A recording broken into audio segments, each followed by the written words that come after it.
While dry conditions have eased in Nebraska, drought continues to expand to the south. The latest U.S. Drought Monitor shows Texas is the driest since 2014 and Oklahoma is experiencing its worst conditions in nearly 5 years. Those poorer settings have been a focus for the cattle industry, as producers have been pulling animals off dry pastures. That was illustrated in data released Wednesday. In its first of 2 inventory reports for 2018, the U.S. Department of Agriculture said the total number of cattle and calves across the country was up 1% from a year ago. The segment of those animals on feed was up more sharply, 7% above January 1st of 2017. Nebraska again led the nation in that category. When we talked with Oklahoma State Extension's Derrell Peel after July's inventory report, Derrell said he thought 2017 would be an expansion year. Wednesday's report confirmed that. When Derrell joined us again Thursday morning, we started by asking where the industry is now in terms of expansion. Well, I think this report really confirms what we expected. There were no big surprises in this report. The beef cow herd was up 1.6%, very consistent with our expectations. Overall cattle numbers were up a little less than 1%, about 0.7%, which is actually slightly more modest growth than I thought we might be a little bit higher than that. But it's all very consistent with our expectations and doesn't really change the story at all. Would you expect this is the end of the slowdown? Are we continuing with the expansion? What do you think? You know, that's an interesting question. The beef replacement number, beef heifer replacement heifers were down 3.7%. And some folks are taking that as a sign that the herd expansion is definitely over at this point.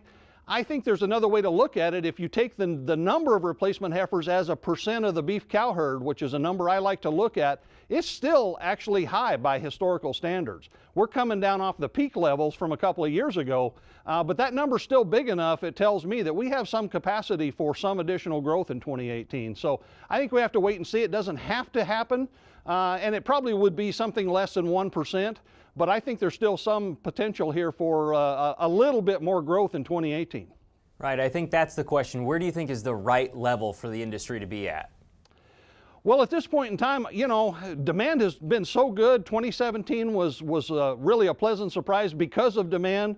We're carrying good demand at this point into 2018, both in terms of the domestic market as well as the international situation. If that continues, then I think the industry probably could support some additional growth. So it's probably going to be kind of a wait and see picture as we go through 2018 about whether we continue to grow a little bit. And I don't see that as a problem necessarily if we do, as long as this demand continues as strong. When we had July's report, we were in the midst of drought in the northern plains. We see January's report in the midst of what are concerning conditions to the south, but tell me just how bad it is down there. Well, the drought conditions are pretty severe and very widespread right now for this time of the year. Of course, it is, February. We're not trying to grow a lot of stuff. Our wheat pasture is really kind of a write-off. It's been very disappointing. So we're almost past talking about that now because it really just didn't happen very much. But as we think ahead towards spring conditions, the setup is such that in another 60 to 80 days, we could be in a very serious situation very quickly. And that's the bad part about a winter-type drought is that you can come out of it and go into extremely serious conditions right away. If you remember the hay production estimates and the hay stocks estimates that we got from USDA, December 1 hay stocks were down in the U.S. in general. They were down even more sharply in the southern plains, Texas and Oklahoma and surrounding areas. And we've had lots of cold weather. So, we're not going to come out of the winter, I don't think, with a lot of forage supplies to work with. So again, if things don't change in another 60 to 80 days, then we have to be prepared for some very serious implications. Which means? Well, again, we could go into a situation where we could be faced with fairly early liquidation of cattle. We saw that in 2011.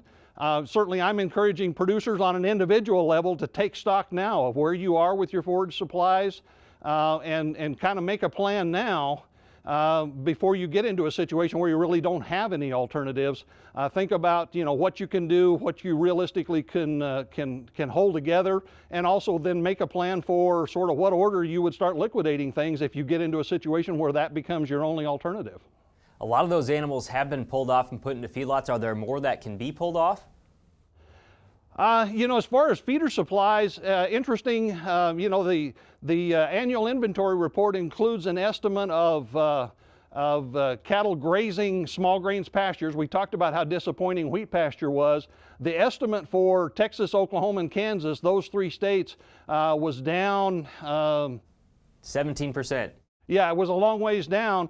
And the other thing that plays into in the cattle inventory report is the fact that because we placed a lot of those lightweight cattle that would normally still be out in the country in November in particular, a lot of lightweight placements, the estimated feeder supply for January 1 is actually down a little bit year over year.